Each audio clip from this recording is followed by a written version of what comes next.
So, Bethesda just blew everybody away today. You know, yesterday my friend told me that they might be doing this today, and I was like, no way. That doesn't make any sense. They would have to tease the game and lead everybody on for the next 4 months and then release it in an unfinished state. And to my surprise, they did release it today.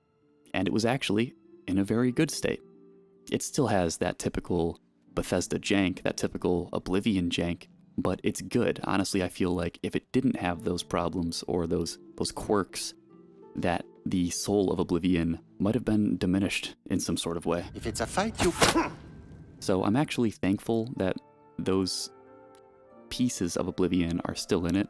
Certain things like dialogue cutting out when it shouldn't, or somebody starting a new voice line before their other one ends. Best if you just disappear. Hey, you hear that? The gods are coming. For you.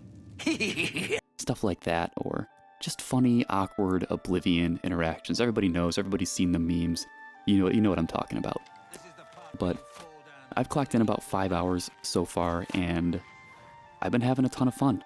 It's exactly how I remember Oblivion, but just better looking with quite a few new quality of life improvements.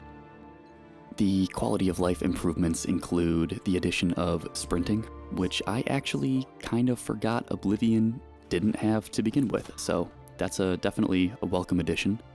They also made some improvements to the combat, making it feel a little bit more responsive, especially with the archery and essentially the way enemies will react when being hit.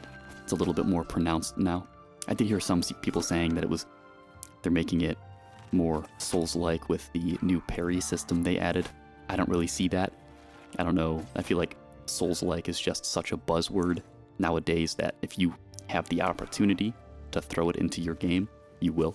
And on top of that, they redesigned the HUD, they improved the movement, the stamina mechanics, and the third-person perspective, making it a little bit more fun to use. The Oblivion, or really Bethesda games in general, were never really...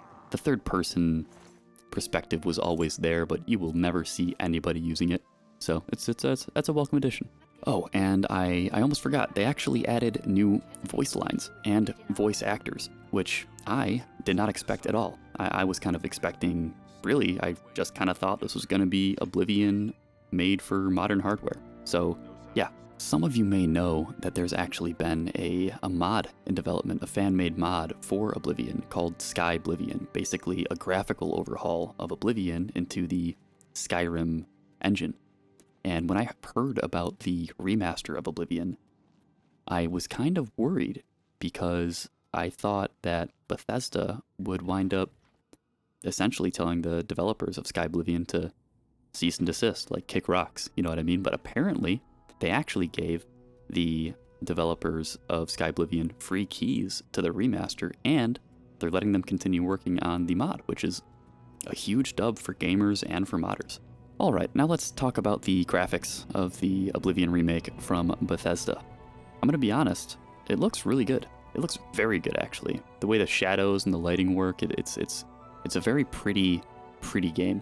I will say that there's a few instances where the browns and the green kind of oversaturate everything, but it doesn't turn me off from the experience, really. It's just something that I've noticed. The remake uses Unreal Engine 5, and I love that, to be honest. I've always loved Unreal Engine. Ever since Unreal Engine, or Unreal Tournament 3 for the Xbox 360, I was always super intrigued at how they were able to make games look that good on that hardware. It just never made sense to me. It was like black magic.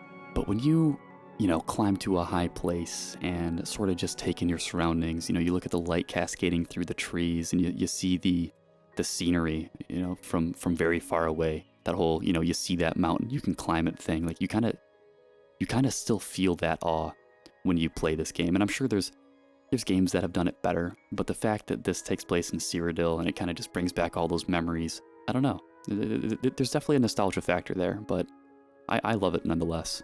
And the character models, I think they look really good. Honestly, I really don't have any complaints.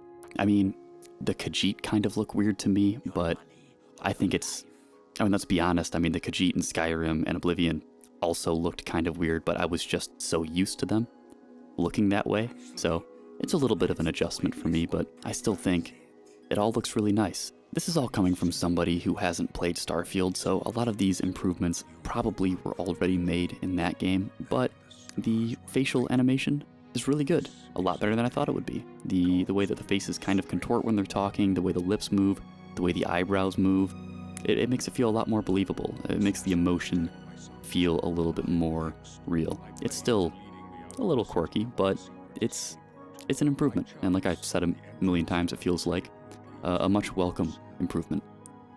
When it comes to the performance of the game, I can only speak from my experience. It's been pretty good. It was kind of laggy before I turned on the DLSS frame generation, but once I turned that on, skyrocketed. I was getting about 120 FPS even with ray tracing on. So yeah, in my experience, the game runs very well, way better than I thought it would. So yeah, let's get down to the brass tacks here. Should you buy it? At the end of the day, it's Oblivion. I mean, it's Oblivion with quite a few quality of life improvements, but to its core, it's still Oblivion. And if you've been looking for a reason to get back into it, maybe do another playthrough, or if you've been a fan kind of on the sidelines and you've never actually experienced the game for yourself, maybe due to the inaccessibility on modern day hardware, this is it for you. This is a great game, and quite frankly, I feel like it's worth the $50. But if you're still unsure, I mean, pick it up on Game Pass. I mean, it's really no loss if you do that. So yeah, like I said, I'm gonna say it's worth it like 37 more times if I keep talking, so I'm just gonna say it. Buy the game. It's good. I said it before, and I'll say it again. I'm really bad at goodbyes, so, thanks for watching. Get out.